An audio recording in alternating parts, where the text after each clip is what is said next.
साथियों, स्वागत है आपका अपने इस यूट्यूब चैनल जिसका नाम है लर्न विद देवुकर्ता। और जैसे कि आप जानते हैं कि ये हमारी जो क्लास है जो पेपर यूजीसी नेट पेपर के लिए है, जियोग्राफी के लिए। तो इससे पहले हम लोगों ने यूरोप की उत्पत्ति के बारे में जाना, उसकी विकास के बारे में जाना, बहुत सारी पुस्तकें और खगोलवेत्ता के नाम के बारे में हम लोगों ने जाना। तो आज हम स्टार्ट करेंगे ब्रह्मांड एवं सौरमंडल यानी कि यूनिवर्स और सोलर सिस्टम के बारे में हम लोग पढ़ेंगे। और मैंने आपको पहले भी बताया है कि हम एकदम बेसिक से स्टार्ट करेंगे और एडवांस तक जाएंगे, जिससे कि हमारा एक भी क्वेश्चन छूटे ना। और 90 की तैयारी है, यानी 90 क्वेश्चन की हम लोग तैयारी कर रहे हैं, और बाकी के जो 10 क्वेश्चन होंगे वो भी जब आ जाए हमारे सामने तो ऐसा ना लगे कि हमने ये क्वेश्चन पढ़ा नहीं। ठीक है, यानी उसमें भी हमारे चांसेस बनने चाहिए। यानी कि कहने का मतलब है कि 100 की पक्की तैयारी कर रहे हैं। 90 क्वेश्चन तो ऐसे आपको अटेम्प्ट करने ही करने हैं, जैसे कि बाइकुक आपको 100% एक्यूरेसी के साथ करने ही है, लेकिन बचे जो 10 क्वेश्चन होते हैं उनको भी आपको करना है। भले ही थोड़ा सा टफ आए नहीं आए, लेकिन ऐसा ना हो कि जैसे एकदम आपके लिए वो नया हो, लगे कि हाँ मैंने ये क्वेश्चन पढ़ा है, मैं अटेम्प्ट कर पाऊंगा। भले ही उसमें एक्यूरेसी हो 50% हो, लेकिन आपको वो क्वेश्चन भी आना चाहिए। इसलिए हम लोग 100 क्वेश्चन की तैयारी कर रहे हैं। तो हम लोग एक भी चीज को छोड़ेंगे नहीं, पूरा बेसिक से लेके एडवांस तक हम लोग पढ़ेंगे, क्योंकि हमारे लोग के पास समय काफी है और बहुत जल्दी हम लोग इसको कवर करके खत्म कर देंगे जियोग्राफी को। और इसका रिवीजन भी बहुत अच्छे तरीके से हम लोग करेंगे। और प्रैक्टिस सेट मैं तैयार कर रहा हूँ, मतलब जब एग्जाम स्टार्ट होने वाला होगा, एग्जाम से लगभग 15 से 20 दिन पहले बस हम लोग प्रैक्टिस सेट सॉल्व करेंगे, जिसमें एक्सपेक्टेड क्वेश्चंस होंगे और प्रीवियस ईयर में जैसे जैसे क्वेश्चन का पैटर्न बदला है उस आधारित क्वेश्चंस का फॉर्म। ठीक है, चलिए बिना किसी देरी के स्टार्ट करते हैं हम लोग आज का जो लेक्चर है इस ब्रह्मांड एवं सौरमंडल पे। तो अगर जो वीडियो आपको अच्छी लग रही होगी, ऑब्वियसली बात है अच्छी लग रही होगी, क्योंकि इसमें एफर्ट काफी लग रहा है, क्योंकि इतने डिटेल्स में मुझे नहीं लगता कि कोई और पढ़ा रहा होगा जो प्लेटफॉर्म है इस पे, क्योंकि सब लोग मेन चीजें पढ़ाते हैं जो पूछा जाता है, जैसे कि क्वेश्चन प्रीवियस ईयर की जितने भी क्वेश्चंस एनालाइज करेंगे और उस पैटर्न पे पढ़ाएंगे। लेकिन वो लोगों को जैसे आपको नेट और जेआरएफ तक ही सीमित नहीं रहना है। एज आप असिस्टेंट प्रोफेसर के लिए इंटरव्यू देने जाओगे, कहीं जाओगे इंटरव्यू देने के लिए, तो आपसे वो क्वेश्चन जो पूछे गए वो नहीं पूछेगा। ठीक है, आपको डीप नॉलेज चाहिए जियोग्राफी की। अगर जो आप मास्टर्स किए हो जियोग्राफी में, तो आपको ये जियोग्राफी की अच्छी खासी नॉलेज होनी ही चाहिए। अगर जो अच्छी खासी नॉलेज नहीं होगी तो आप बच्चों के भविष्य के साथ खिलवाड़ करेंगे। ठीक है, तो हम लोग चलिए बिना किसी अब बहुत इधर उधर की बातें किए स्टार्ट करते हैं आज का हमारा लेक्चर। ब्रह्मांड एवं सौरमंडल। ठीक है, ब्रह्मांड एवं सौरमंडल, universe and the solar system. सामान्य परिचय देख लेते हैं क्या कहता है। General introduction. पृथ्वी जिस पर हम रहते हैं सौरमंडल का एक भाग है, और सौरमंडल आकाश गंगा का एक भाग है। यानी कि सौरमंडल ये है, आकाश मंडल ये है। ठीक है, आकाश गंगा जो बोलते हैं आकाश गंगा, और आकाश गंगा के अंदर गैलेक्सी है, मंदाकिनी है, मंदाकिनी के अंदर हमारा सौरमंडल। यानी कहने का मतलब है, सपोज करिए कि मैं आपको डायग्राम से बता देता हूँ अच्छे से। सपोज करिए ये ब्रह्मांड है, ठीक है, ये पूरा गोल सा ब्रह्मांड है, इसमें आकाश गंगा है। आपको पता होगा ये 100 अरब आकाश गंगा है। ठीक है, 100 अरब आकाश गंगाओं में 100 अरब तारे। ठीक है, और इस आकाश गंगा में हमारी एक छोटी सी आकाश गंगा है जिसका नाम क्या है, मंदाकिनी। और इस मंदाकिनी में हमारा जो सोलर सिस्टम है वो यहाँ पे। ठीक है, यानी मंदाकिनी जो है वहां पे हमारा जो सोलर सिस्टम है वो एकदम कॉर्नर साइड है। ठीक है, यानी कहने का मतलब है सबसे बड़ा ब्रह्मांड है, उसके बाद आकाश गंगा है, तो उसमें क्या है, तारे। यानी 100 अरब आकाश गंगा है और एक आकाश गंगा में 100 अरब तारे। चलिए देखते हैं। लाखों आकाश गंगाओं का समूह ब्रह्मांड कहलाता है, अर्थात सूक्ष्म अणुओं से लेकर विशाल काय गंगाओं तक के सम्मिलित रूप को ब्रह्मांड कहते हैं। यानी कि आप नजर उठाइए, आपको जहां तक दिख रहा है, जहां तक नहीं भी दिख रहा है, वो भी क्या है, ब्रह्मांड है। ठीक है, यूनिवर्स है। सौरमंडल संपूर्ण ब्रह्मांड का एक हिस्सा है। संपूर्ण ब्रह्मांड का क्या है? एक छोटा सा हिस्सा है। इसकी रचना निहारिका नामक एक विशालीय गैस पिंड से हुई है। सौरमंडल का लगभग 99% से भी अधिक द्रव्यमान सूर्य में निहित है, जबकि सारे ग्रह मिलकर शेष द्रव्यमान से बने हुए हैं। कहने का मतलब है कि जितना भी सौरमंडल का जितना भी द्रव्यमान है, उसमें 99% क्या सूर्य में निहित है, और बाकी का जो 1% है, इसमें सारे ग्रह बने हैं। ठीक है, अवधारणाएं, कंसेप्शंस देख लेते हैं। टॉलमी की जियोसेंट्रिक अवधारणा के अनुसार पृथ्वी ब्रह्मांड के केंद्र में है। पृथ्वी जो है ब्रह्मांड के केंद्र में है और सूर्य एवं अन्य ग्रह इसकी परिक्रमा करते हैं। बहुत ही गलत है। ठीक है, हालांकि इनका टॉलमी की बात से जब कॉपरनिकस आए तो इन्होंने बता दिया, कॉपरनिकस ने नहीं, कि जो सूर्य है वो क्या उसकी चक्कर हम लोग हमारी पृथ्वी और अन्य ग्रह लगाते हैं। ठीक है, लेकिन उन्होंने एक गलती कर दी। उन्होंने बोल दिया कि नहीं, ये जो चक्कर लगाते हैं ये वृत्ताकार चक्कर होता है। ठीक है, उसके बाद से आए केपलर। केपलर बोल दिए नहीं, ये वृत्ताकार नहीं, ये दीर्घवृत्ताकार इलेक्ट्रिकल लगाते हैं चक्कर। उसके बाद से आए हमारे गैलीलियो साहब। गैलीलियो साहब ने इसको दूरबीन से देख लिया, तब चक्कर लगाते, मतलब पूरे पहले दूरबीन से उन्होंने पहले वैज्ञानिक थे जिन्होंने आकाशगंगा को देखा था दूरबीन से, इन ग्रहों को।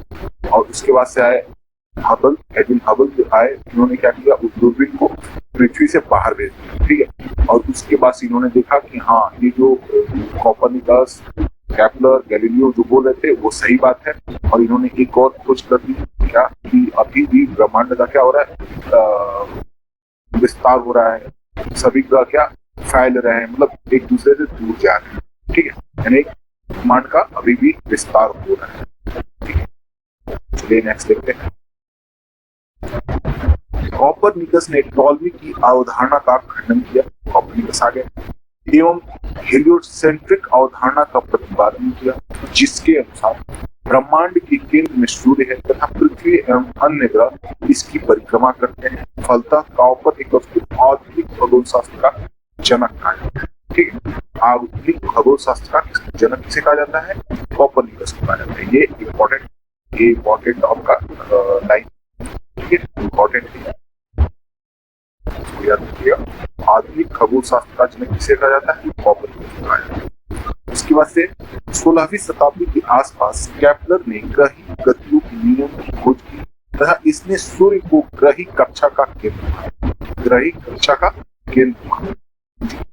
इसके बाद से हर्शेल ने 1805 में बताया कि पृथ्वी, सूर्य एवं अन्य ग्रह आकाशगंगा का एक अंश मात्र है। एक अंश मात्र मतलब एक छोटा सा पार्ट है।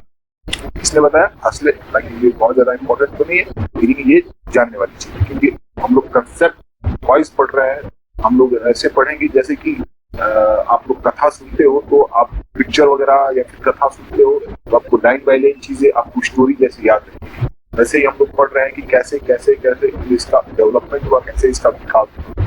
एक भी चीज को हम लोग छोड़ेंगे नहीं, ताकि आपका कंसेप्ट जो अच्छे से क्लियर हो। सपोज करिए मैं कॉपरनिकस के बाद डायरेक्ट मैं एडविन हबल के बाद एडविन हबल उन पे आ जाता तो आपका कंसेप्ट नहीं क्लियर होगा। इसलिए हम एक भी चीज को बीच में छोड़ेंगे नहीं, सबको पढ़ेंगे। हाँ, जो इम्पोर्टेंट होगा मैं बताऊंगा कि कौन सा क्या चीज इम्पोर्टेंट है। ठीक है, 1920 में एडविन हबल ने प्रमाण दिया कि ब्रह्मांड का विस्तार अभी भी जारी है।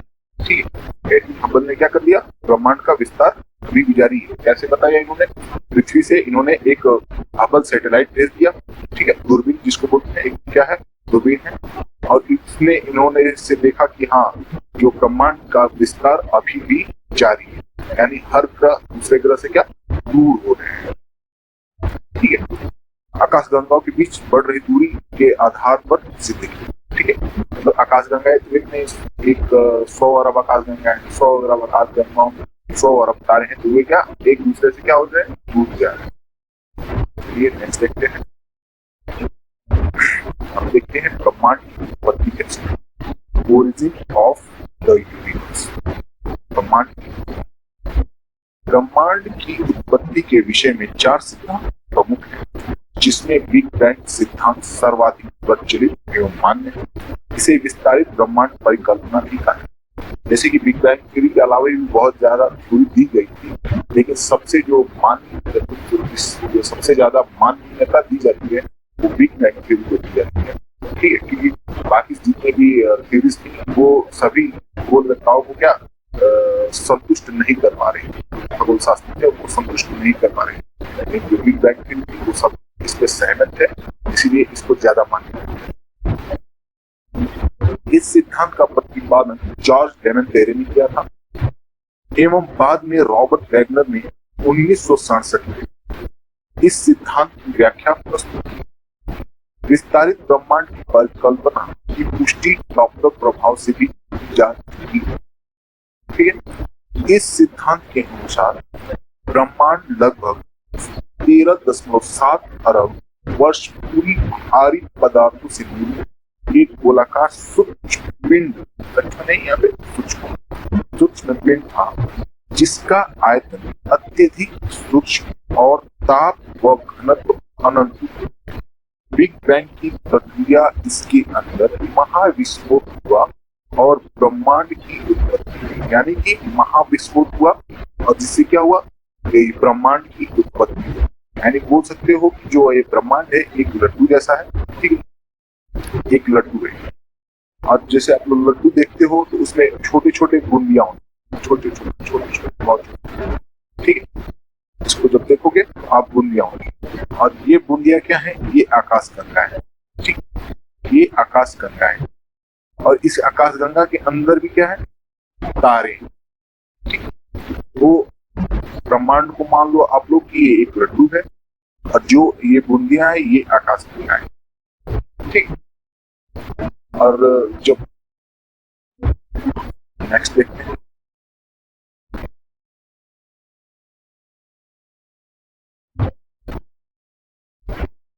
विस्फोट के फलस्वरूप अनेक पिंड अंतरिक्ष में बिखर गए जो आज भी गतिशील अवस्था में। इसके साथ ही समय, स्थान एवं वस्तु की व्युत्पत्ति, ठीक है, उत्पत्ति। कुछ अरब वर्ष बाद हाइड्रोजन एवं हीलियम के बाद संकुचित होकर तारों एवं आकाशगंगाओं का निर्माण करने लगे। बिग बैंग घटना के पश्चात आज से लगभग 4.5 अरब वर्ष पूर्व सौरमंडल का विकास हुआ। यानी कि हो सकता है कि सौरमंडल का विकास कब हुआ, 4.5 अरब वर्ष पूर्व, जिससे ग्रहों तथा उपग्रहों का क्या हुआ, निर्माण। होयल ने इस परिकल्पना के विपरीत स्थिर अवस्था संकल्पना के नाम से नवीन परिकल्पना प्रस्तुत की। हालांकि ये फेमस नहीं हुए, ये मान्यता नहीं दी गई, फिर पढ़ लेते हैं। इनके अनुसार ब्रह्मांड का विस्तार लगातार हो रहा है, लेकिन इसका स्वरूप किसी भी समय एक जैसा ही रहा है, लेकिन वर्तमान में बिग बैंग सिद्धांत को ही सर्वाधिक मान्यता प्राप्त है। यानी कि इनका जो नियम था वो फेल कर गया। ठीक, बिग बैंग आप क्वेश्चन भी पूछेगा तो बिग बैंग थ्योरी से ही पूछेगा, इन सब चीजों से नहीं पूछेगा। आकाशगंगा एवं निहारिका, गैलेक्सी एंड नेबुला। आकाशगंगा के निर्माण की शुरुआत हाइड्रोजन गैस से बने विशाल बादलों के संचयन से, इसे निहारिका कहा जाता है। ठीक, निहारिका कहा जाता है। इस बढ़ती हुई निहारिका में गैस की झुंड विकसित हुए होते हैं। झुंड बढ़ते बढ़ते घने गैसीय पीढ़ बने, जिनसे तारों का निर्माण हुआ। यानी कहने का मतलब है पहले क्या, गैसों के बादल बने, वो निहारिका बोला गया। फिर क्या हुआ, जब और ज्यादा संकुचित हुए, आकर्षित हुए, ये क्या, तारे बने। जब इनका फ्यूजन, मतलब तारों का डेफिनेशन ही होता है कि वो प्रकाश देते हैं, उष्मा देते हैं। ठीक है, तो इसमें क्या हुआ, घर्षण की वजह से जो फ्रिक्शन पैदा हुआ, तो इसमें क्या हुआ, उष्मा देने लगे हो, ये तारे बन गए। तारे बनने के बाद से क्या, ये दाल दानव बनते हैं और उसके बाद से ये श्वेत बामन और उसके बाद से ये खत्म हो गए। मर जाती है काला पाप में, ठीक है। और या तो वो चंद्रशेखर सीमा से, सूर्य प्लस चंद्रशेखर सीमा से बड़े होते हैं, मतलब उस लेवल पे बड़े होते हैं, ये क्या बनते हैं, ये विस्फोटक तारा बनते हैं। उसके बाद से न्यूट्रॉन तारा, उसके बाद से क्वेसर, पल्सर, उसके बाद सबसे लास्ट एट लास्ट क्या बन जाते हैं, ब्लैक होल, ठीक है। तो गुरुत्वाकर्षण बल के अधीन बंधे तारों, धूलकणों एवं गैसों के तंत्र को ही आकाशगंगा की संज्ञा दी है। यानी कि गुरुत्वाकर्षण बल के अधीन बंधे तारों, धूलकणों एवं गैसों के तंत्र को ही आकाशगंगा की संज्ञा दी जाती है। आप लोग देख सकते हैं ये आकाशगंगा, ठीक है, ये आकाशगंगा है। जितना भी आप लोग ये देख रहे हो ये सब क्या है, आकाशगंगा है, ठीक है। जैसे कि ऐसे ऐसे वो आप लोग पिक्चर में देखोगे मतलब खुद से, तो आपको ऐसे सर्कल में दिखाई देगा, ठीक है। यानी कि इसमें बहुत छोटा है तो आपको ये मेजर नहीं कर पाओगे। ये सारे क्या है, आकाशगंगा है, ये सभी आकाशगंगा है। आकाशगंगा से विभिन्न प्रकार के विकिरण निकलते रहते हैं। इनमें अवरक्त किरणें, गामा किरणें, रेडियो तरंगें, एक्स किरणें, दृश्य प्रकाश एवं पैराबैगिक तरंगें आदि शामिल हैं। हमारा सौरमंडल जिस आकाशगंगा में स्थित है उसे क्या बोलते हैं, मंदाकिनी कहते हैं। यानी कि जैसे बोला जा सकता है कि सभी आकाशगंगाएं क्या है, सभी मंदाकिनी आकाशगंगाएं हो सकती हैं, लेकिन क्या सभी आकाशगंगाएं मंदाकिनी हो सकती हैं, नहीं। जिस अब आकाशगंगा में रहते हैं बस उसी का हम लोगों ने नामकरण क्या किया है, मंदाकिनी, बस उसी का हम लोगों ने नामकरण। जैसे कि आप जिसको जानते हो उसी का नामकरण करोगे। विदेश में लोग होंगे उनका नामकरण आप नहीं करोगे, यानी उनको अपने ये, जैसे आप जिस घर में रहते हो उस घर का नाम रख सकते हो, बगल वाले घर का नाम नहीं रख सकते। वैसे ही है, जिस आकाशगंगा में हम लोग रहते हैं उसी का नाम हम लोग नामकरण कर सकते हैं। इसको मंदाकिनी बोला जाता है, मिल्की वे बोला जाता है, ठीक है। तो मंदाकिनी क्या है, एक आकाशगंगा ही है, बस उसका नामकरण हम लोगों ने कर दिया है। यह सर्पिलाकार है। सर्पिलाकार मतलब कि इसपे ये सर्पिलाकार ऐसे ऐसे, यानी कि इसमें एक तारे के ऊपर दूसरा तारा है, ठीक है, ऐसे करके तमाम है तारे। जैसे कि स्प्रिंग आप लोग देखते हो, सर्पिलाकार मतलब स्प्रिंग आप लोग देखते हो तो इसका आकार ऐसा है, स्प्रिंग जैसा, ठीक। एवं कई आकाशगंगाओं के वृहद समूह का एक सदस्य जिसे स्थानीय समूह कहते हैं। नेक्स्ट,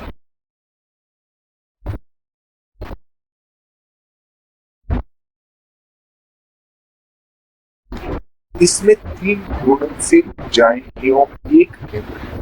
केंद्र को बल्ज कहते हैं। बल्ज यानी कि जो आप लोग आकाशगंगा देखते हो ऐसे ऐसे ऐसे आकाशगंगा देखते हो, इसको क्या बोलते हैं, बल्ज। और बल्ज में सबसे ज्यादा क्या पाए जाते हैं, ब्लैक पाए जाते हैं, ब्लैक होल सबसे ज्यादा पाए जाते हैं बल्ज। केंद्र को क्या बोलते हैं, बल्ज, ठीक है, बल्ज।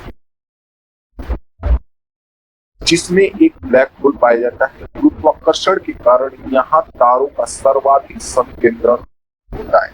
यानी बल्ब में सबसे ज्यादा तारे पाए जाते हैं, और obvious बात है जहाँ सबसे ज्यादा तारे पाए जाएंगे वहां पे आपका ब्लैक होल भी सबसे ज्यादा पाया जाएगा, क्योंकि तारों की एक उम्र होती है, एक समय सीमा होती है, उस सीमा के बाद वो क्या ब्लैक होल में परिवर्तन हो, ठीक है। अगर जो वो सूर्य से 1.44 मिनट बड़े हैं तो वो ब्लैक होल बनेंगे, अगर जो उससे छोटे हैं तो वो काला मतलब ब्लैक बॉक्स बन जाएंगे, यानी उनका वो चमकना बनेगा। मंदाकिनी की तीसरी ऊर्जा में नए तारों का जन्म होता है, जबकि हमारा सौर मध्यवर्ती घूर्णनशील ऊर्जा में स्थित है। यानी कि जैसे मैंने बताया कि हमारा जो सौरमंडल है वो कहाँ पे, यहाँ पे किनारे पे स्थित, ठीक है। और हमसे जो सबसे नजदीकी आकाशगंगा है उसका नाम क्या है, देवयानी, यानी कि एंड्रोमेडा। सबसे पास का क्या सबसे पास का आकाशगंगा क्या है, एंड्रोमेडा। मंदाकिनी का वह भाग जो पृथ्वी से प्रकाश सरिता के समान दिखाई देती है स्वर्ग गंगा या मिल्की वे कहलाती। यह हमारी आकाशगंगा का ही एक भाग है। यानी कि जो आपको दिखाई देता है, जो स्वर्ग जैसा सुंदर दिखाई देता है, उसको क्या बोलते हैं? आकाशगंगा बोलते हैं, यानी कि मिल्की वे बोलते हैं। ठीक है, चलिए नेक्स्ट देखते हैं। मंदाकिनी के सर्वाधिक पास स्थित आकाशगंगा एंड्रोमेडा है, जो सौरमंडल से लगभग 40 लाख प्रकाश वर्ष दूर है। यानी कि जो हमारा सौरमंडल है, इससे 22 लाख प्रकाश वर्ष दूर एक आकाशगंगा है, जिसका नाम क्या है? एंड्रोमेडा है। ये इंपॉर्टेंट है, इसको हम लोग जानेंगे। ओरियन नेबुला हमारी आकाशगंगा मंदाकिनी का सबसे शीतल तथा सबसे चमकीले तारक का क्षेत्र है। ठीक है, क्या? Orion nebula. ठीक है, आकाशगंगाओं के प्रतिसरण नियम के प्रतिपादक एडविन हबल, मतलब प्रतिसरण मतलब विस्तार। मंदाकिनी को गैलीलियो ने सबसे पहले देखा था। पहले ही बता रहे हैं, सबसे पहले किसने देखा? गैलीलियो। यानी कि आप क्रम से ऐसे याद रखेंगे। टॉलमी ने क्या बताया कि उसने बताया कि सूर्य स्थिर है, पृथ्वी चक्कर लगाती है। फिर आए कॉपरनिकस बोले नहीं, सूर्य का चक्कर पृथ्वी और अन्य ग्रह लगाते हैं। उसके बाद से आए केपलर ने बताया नहीं, ये दीर्घवृत्ताकार चक्कर है। उसके बाद से आए गैलीलियो ने इसे दूरबीन से देख के क्या कर दिया? सिद्ध कर दिया, हाँ केपलर और कॉपरनिकस सही। उसके बाद से आए एडविन हबल। इन्होंने क्या किया? इन्होंने दूरबीन को भी अंतरिक्ष में भेज दिया और उसके बाद से वहां से देखा। यानी कि हबल एक क्या है? दूरबीन। वहां से इन्होंने देख के बताया कि हाँ, जो केपलर, कॉपरनिकस और गैलीलियो बोले थे वो एकदम सही बात थी। और इन्होंने एक और बात भी बताई कि जो ब्रह्मांड है उसका विस्तार अभी भी जारी है। ठीक है, नेक्स्ट देखते हैं।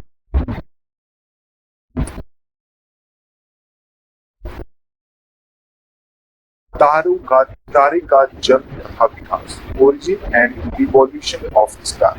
मतलब तारे का जन्म कैसे होता है और तारे का विकास कैसा होता है, ये मैंने आपको थोड़ी देर पहले ही बता दिया है, ताकि अब डिटेल में उसको क्लियर करेंगे।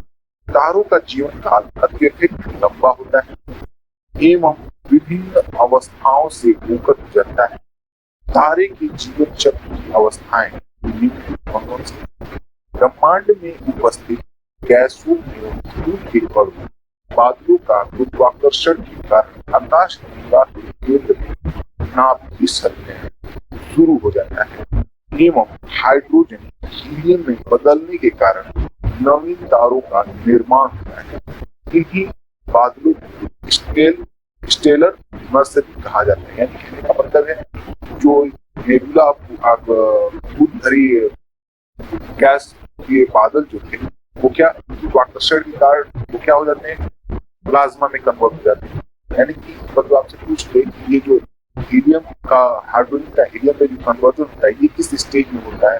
ये प्लाज्मा स्टेज में। ठीक है, तो इसमें ये क्या चमकने लगता है, तो ये एक तारे का शेप ले लेता है। लेकिन जब इसमें ऊर्जा मतलब हीलियम हाइड्रोजन कम होने लगता है, उसकी प्रतिशत कम होने लगती है, मान लीजिए इसकी प्रतिशत 90% रहेगी, तब ये क्या बन जाता है? लाल दानव बन जाता है, जिसको रेड जाइंट बोलते हैं। और जब ये रेड जाइंट बन जाता है उसके बाद से 95% इसकी फील्ड एफिशिएंसी बन जाती है, तब ये व्हाइट ड्वार्फ बन जाता है।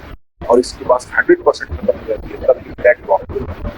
ठीक है, अगर जो वो सूर्य से 1.44 यूनिट चंद्रशेखर लिमिट से वो बड़ा होता है, तब वो क्या आपका विस्फोटक तारा बनता है। उसके बाद से आपका न्यूट्रॉन, उसके बाद से ट्रेसर, पल्सर और last at last black hole बन जाता है। आकाशगंगा में हाइड्रोजन का बादल बड़ा होता है तो गुरुत्वाकर्षण के प्रभाव से गैसीय बिंदु सिकुड़ने लगता है, जो तारे के जन्म का प्रारंभिक स्वरूप है। यह आदि तारा प्रोटो स्टार कहलाता है। क्या कहलाता है? आदि तारा प्रोटो स्टार। आदि तारा की सिकुड़ने पर गैस के बादलों में परमाणुओं की टक्करों की संख्या बढ़ने से हाइड्रोजन के हीलियम में बदलने की प्रक्रिया प्रारंभ हो जाती है। इस अवस्था में आदि तारा पूर्ण तारा बन जाता है। यानी कहने का मतलब है कि जब हाइड्रोजन जब हाइड्रोजन हीलियम में कन्वर्ट होता है, जब हाइड्रोजन हीलियम में कन्वर्ट होता है तो क्या ये पूर्ण तारा बन जाता है, यानी कि ये चमकने लगता है, बहुत ही तेजी से चमकने लगता है, उष्मा देने लगता है, ठीक है, तो ये तारा बन जाता है, ये तारा बन जाता है, स्टार, ठीक है। नेक्स्ट देख लेते हैं, तारे के विकास और तारा की संख्या। तारा प्रकाशमान एवं प्रकाश उत्पन्न करने वाला खगोलीय पिंड है जो अपने द्रव्यमान के अनुरूप छोटा या बड़ा हो सकता है, यानी कहने का मतलब है जो उसका द्रव्यमान होगा उस हिसाब से वो बड़ा या छोटा हो सकता है, ठीक है। तारे के केंद्र में चलने वाली निरंतर नाभिकीय संलयन अभिक्रिया के फलस्वरूप कुछ समय पश्चात क्रोड में हीलियम की प्रधानता अधिक हो जाती है तथा नाभिकीय संलयन की अभिक्रिया रुक जाती है। इससे क्रोड में दबाव कम हो जाता है तथा तारा सिकुड़ने लगता है, ठीक है, तारा सिकुड़ने लगता है। अब देखते हैं तारों का रंग देख के उसका तापमान एवं उसकी उम्र, कैसे तारों के रंग पे उसका तापमान और उसकी उम्र कैसे निर्भर करती है, ठीक है, उसके कलर से। तारों के रंग से उसके तापमान को ज्ञात किया जा सकता है, कैसे? तारों द्वारा मुक्त ऊष्मा के आधार पर उनकी उम्र ज्ञात की जा सकती है, जैसे नीला, यानी जब तारा नीला है तो क्या वो युवावस्था, ठीक है, एकदम युवावस्था। नारंगी है तो वो प्रौढ़ अवस्था है। अगर जो वो तारा लाल है तो वो वृद्ध अवस्था, ठीक है। यानी बोल सकते हो कि यहाँ पे ये क्या है, यंगर है, यहाँ पे अडल्ट है और यहाँ पे ओल्ड है। अंततः विस्फोट के बाद तारे की मृत्यु हो जाती है। यह कृष्ण विवर यानी कि ब्लैक होल बन जाता है। ब्लैक होल या यहाँ पे मैं ऐड करना चाहूंगा क्या, काला वाम,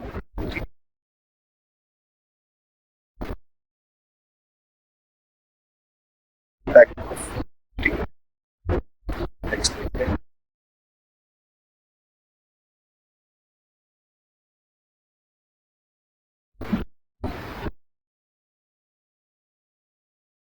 पुनः तारे की बाह्य कवच के हाइड्रोजन का हीलियम में परिवर्तन होने से ऊर्जा वितरण की घट जाती है एवं इसका रंग बदलकर लाल हो जाता है। इस अवस्था के तारे को लाल दानव तारा, रेड जायंट स्टार कहा जाता है। यानी कि जब तारे की एफिशिएंसी, एनर्जी एफिशिएंसी कम जाती है तो किसमें बदल जाता है, रेड जायंट में बदल जाता है, ठीक है, रेड जायंट में बदल जाता है। यानी कि अब उसकी जो उष्मा है वो धीरे धीरे क्या होने लगी है, खत्म होने लगी है। इस प्रक्रिया में अंततः हीलियम कार्बन में व कार्बन भारी पदार्थ जैसे लोहे में परिवर्तित होने लगता है। यदि किसी तारे का द्रव्यमान सूर्य के द्रव्यमान से कम अथवा बराबर यानी चंद्रशेखर सीमा के बराबर है, वह लाल दानों से श्वेत वामन, व्हाइट वामन और अंततः काला वामन, ब्लैक वामन में परिवर्तित हो जाता है, ठीक है। अगर जो इस चंद्रशेखर सीमा इसकी क्या होती है 1.44 यूनिट, ठीक है, 1.44 यूनिट, इससे बड़ा होगा तो वो क्या बनेगा, विस्फोटक तारा बनेगा, ठीक है। यदि तारे का द्रव्यमान सूर्य के द्रव्यमान से अधिक या कई गुना अधिक है, तारे की मध्यवर्ती परत गुरुत्वाकर्षण के कारण तारे के केंद्र में ध्वस्त हो जाती है। इससे निकली ऊर्जा तारे की ऊपरी परत को क्या करती है, नष्ट कर देती है और भयानक विस्फोट होता है, जिसको सुपरनोवा विस्फोट होते हैं। यानी कि सुपरनोवा विस्फोट जैसे आप लोगों ने सुना होगा, डिस्कवरी चैनल आपने देखते होंगे तो आपको बहुत अच्छे से पता होगा सुपरनोवा तारा, सुपरनोवा एक्सप्लोजन कैसे होता है। इसमें आपको बहुत अच्छे से ग्राफिक्स की मदद से आपको बताया जाता है, ठीक है। वो बहुत ही भयंकर क्या होता है, विस्फोट होता है, ठीक है। सुपरनोवा विस्फोट के बाद वह तारा न्यूट्रॉन तारा इसमें यानी कोई चार्ज नहीं होगा, पॉजिटिव या फिर निगेटिव कोई चार्ज नहीं होगा। इसके पश्चात ब्लैक होल में डायरेक्ट नहीं बनता है, ये क्वेसर बनता है, ठीक है। उसके बाद से पल्सर बनता है और ये दोनों की तारों की खासियत क्या है, ये बहुत ही तेजी से बहुत तेजी से क्वेसर बनता है और क्वेसर से तेज ये पल्सर बनता है, ठीक है। नेक्स्ट अभी आएंगे तो हम लोग पढ़ेंगे आगे आने वाला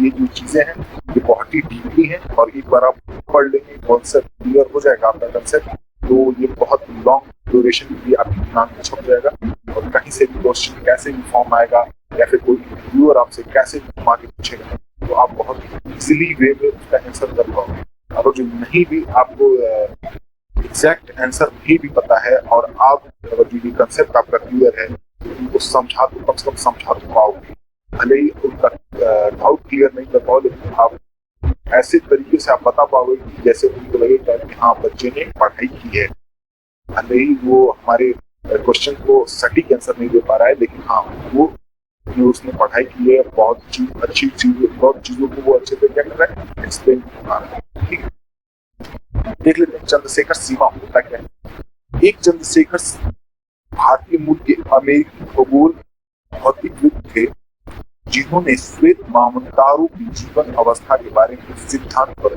प्रतिपादित किया। कहने का मतलब है एस जो चंद्रशेखर थे वो भारतीय मूल के अमेरिकी खगोलविद हैं, ठीक है, और उन्होंने व्हाइट ड्वार्फ स्टार उनके लाइफ टाइम में क्या किया, उन्होंने सिद्धांत प्रतिपादित किया, उन्होंने इसकी थ्योरी प्रतिपादित किया। इनके अनुसार 1.44 सौर द्रव्यमान श्वेत वामन के द्रव्यमान पूरी सीमा है, इसे ही चंद्रशेखर सीमा कहते हैं।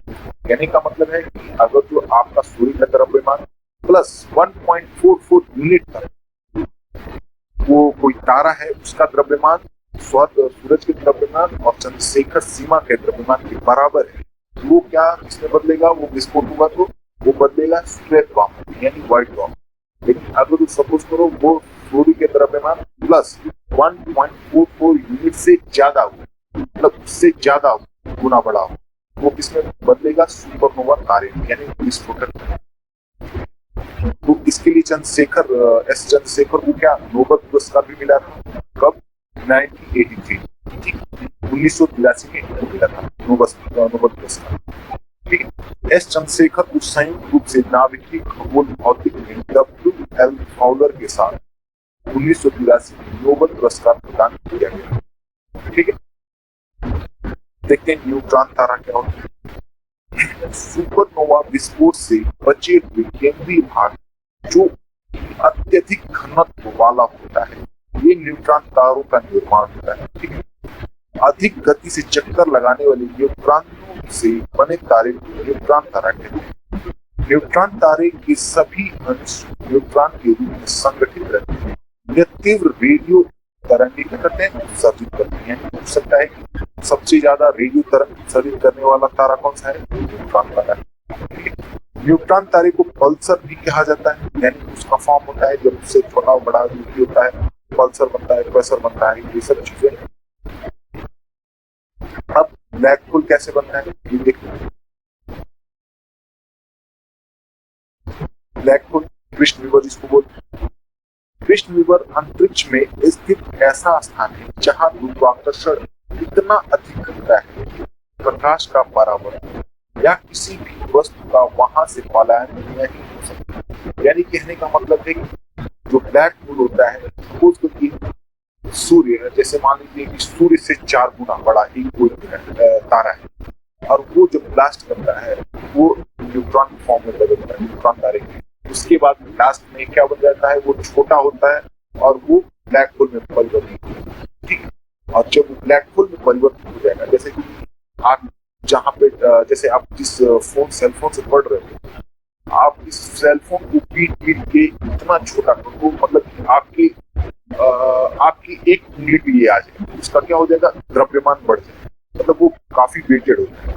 ठीक है, तो ऐसे ही क्या हुआ है कि बहुत बड़े तारा जो है, बहुत बड़ा तारा है, वो सिकुड़ कर क्या हो गया, बहुत छोटे में हो गया। इसकी वजह से उसका मतलब बहुत ज्यादा भारी हो गया, जिसकी वजह से गुरुत्वाकर्षण उसका इतना पावरफुल हो गया है कि उसके पास से कोई भी प्रकाश भी गुजर नहीं पाता है, तो वो क्या कर लेता है, उस प्रकाश को सोख लेता है।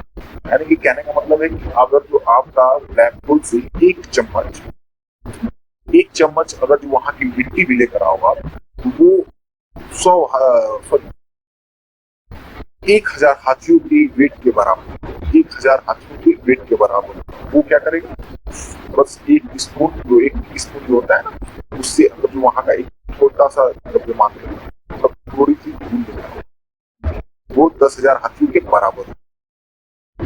कहने का मतलब है कि अगर जो ब्लैक होल हमारी पृथ्वी से अगर टकरा जाए, वो पृथ्वी को क्या करेगा, छेद कर निकल जाएगा, पूरा होल करके निकल जाएगा, और पृथ्वी पर जितने भी ज्वालामुखी हैं नीचे दबे हुए, वो फूट जाएंगे और वो बाहर आ जाएंगे और पृथ्वी का नामो निशान खत्म हो जाएगा।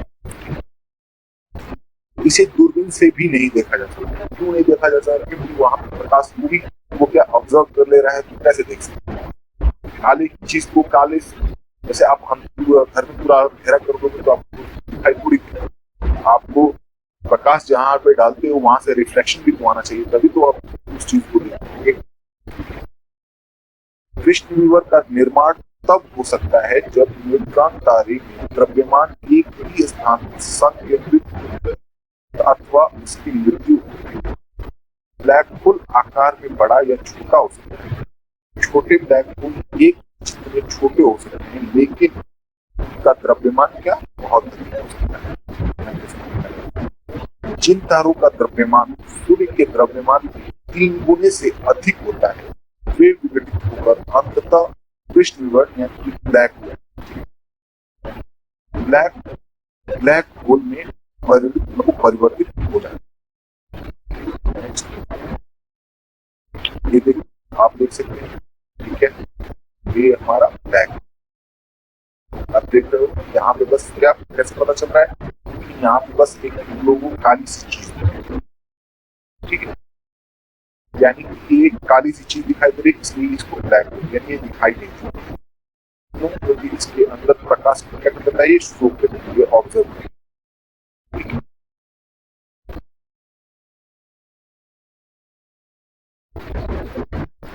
नक्षत्र एस्टेरिस्क, एक निश्चित आकृति में व्यवस्थित तारों के समूह को नक्षत्र कहा जाता है। एस्ट्रोलॉजी में आप लोग पढ़ते हैं, जो एस्ट्रोलॉजी करते हैं वो इन सब चीजों को पढ़ते हैं। इनकी संख्या क्या होती है? 27 मानी जाती है। भारतीय मनुष्यों ने एक 28वें नक्षत्र अभिजीत की भी परिकल्पना की, हालांकि वो साइंटिफिकली मानी नहीं है। यह आकाश में पृथ्वी के चतुर्दिक स्थिति होते हैं एवं रात में दिखाई देते हैं। कुछ प्रमुख नक्षत्र हैं, कौन कौन से? चित्रा, हस्त, विशाखा, श्रवण, कृष्ण, मखा, आर्द्रा, अनुराधा, रोहिणी, जैसे रोहिणी नक्षत्र वगैरह, ये सब नक्षत्र है, ठीक है। नक्षत्र दिवस किसी नियत नक्षत्र के मध्यमान रेखा के ऊपर से उत्तरोत्तर 2 बार गुजरने के बीच के समय को नक्षत्र दिवस कहते हैं। यह दिवस 23 घंटे 56 मिनट का होता है, हालांकि ये हमारे लिए इम्पोर्टेंट नहीं है, इसको बहुत ज्यादा नहीं। ये तो आज का लेक्चर यहीं पे एंड करते हैं। तो आपको वीडियो पसंद आई क्योंकि बहुत अच्छे से मैंने एक्सप्लेन किया है हर एक चीज को, एक छोटी छोटी चीज को।